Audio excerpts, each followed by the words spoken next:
The Bhagavad Gita in simple English, presented by Swayam Prakash Sharma. The Bhagavad Gita is one of the most important religious texts of the Hindus. It is also regarded as one of the greatest scriptures of mankind. The Gita contains the essence of the knowledge, the philosophy, and the wisdom of the ancient Vedas and the Upanishads.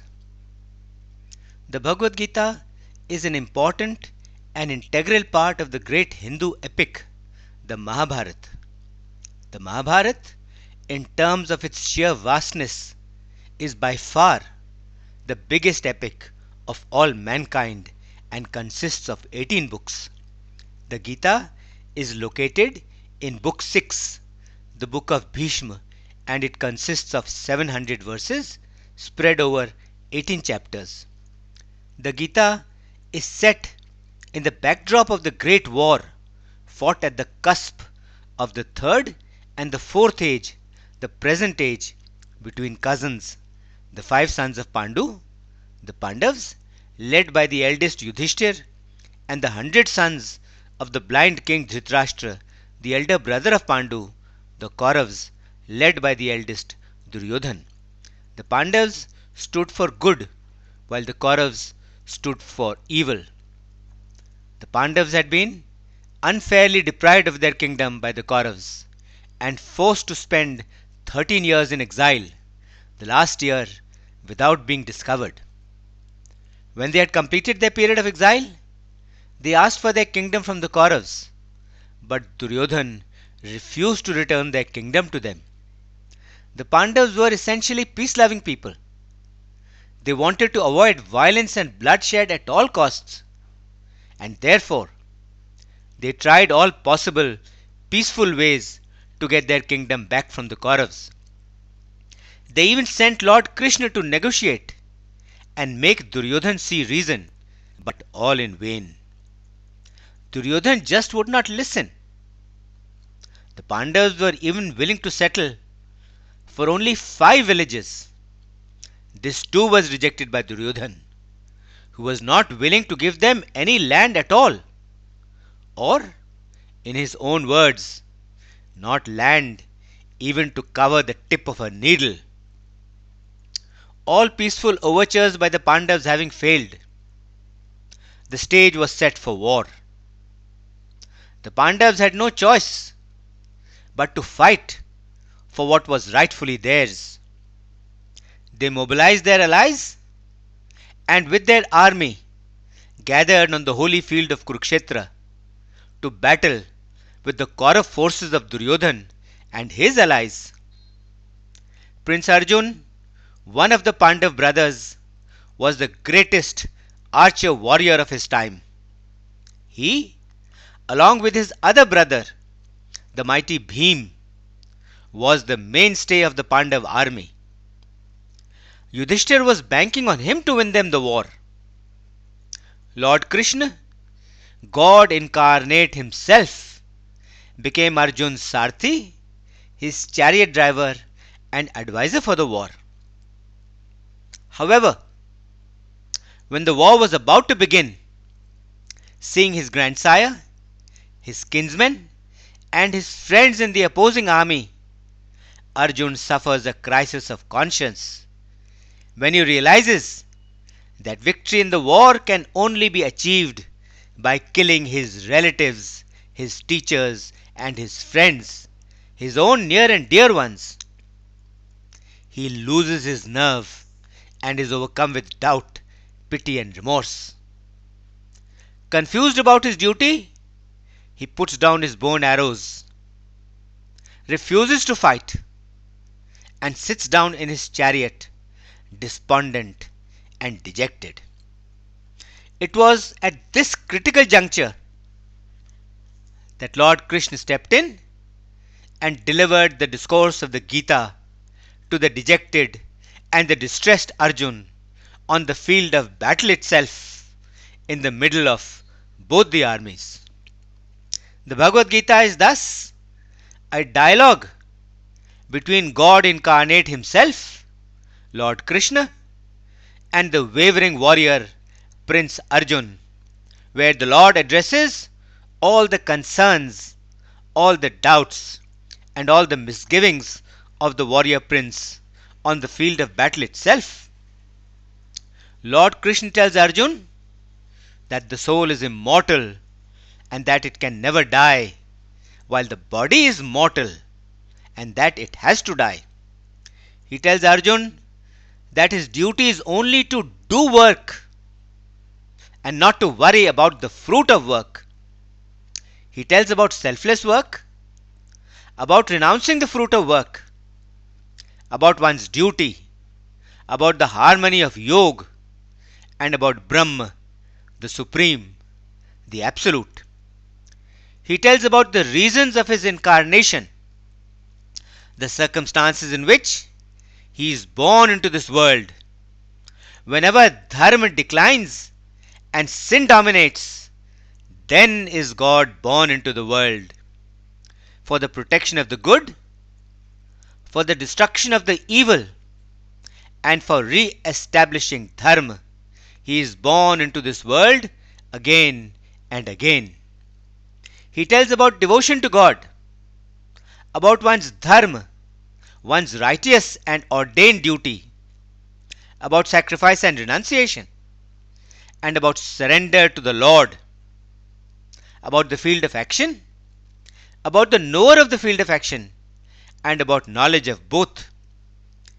He tells about the different kinds of his devotees and the qualities of those devotees.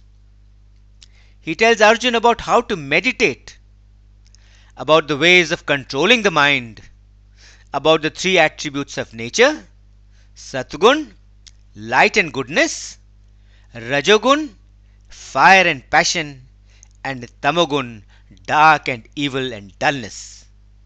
And also about their effect on and interaction with all other activities. He also tells about the divine and the demonic qualities of man, about the various kinds of foods, about the various kinds of sacrifices, about the different kinds of charity, about the different types of knowledge, about intelligence, about perseverance, and about happiness in accordance with the attributes of nature. He tells about persons of steadfast wisdom, about controlling the triad of desire, anger, and greed. He tells about the tree of life, with its roots spread out in the world of men, and about how to cross over the temporal, physical world to attain redemption and liberation from the cycle of birth and death.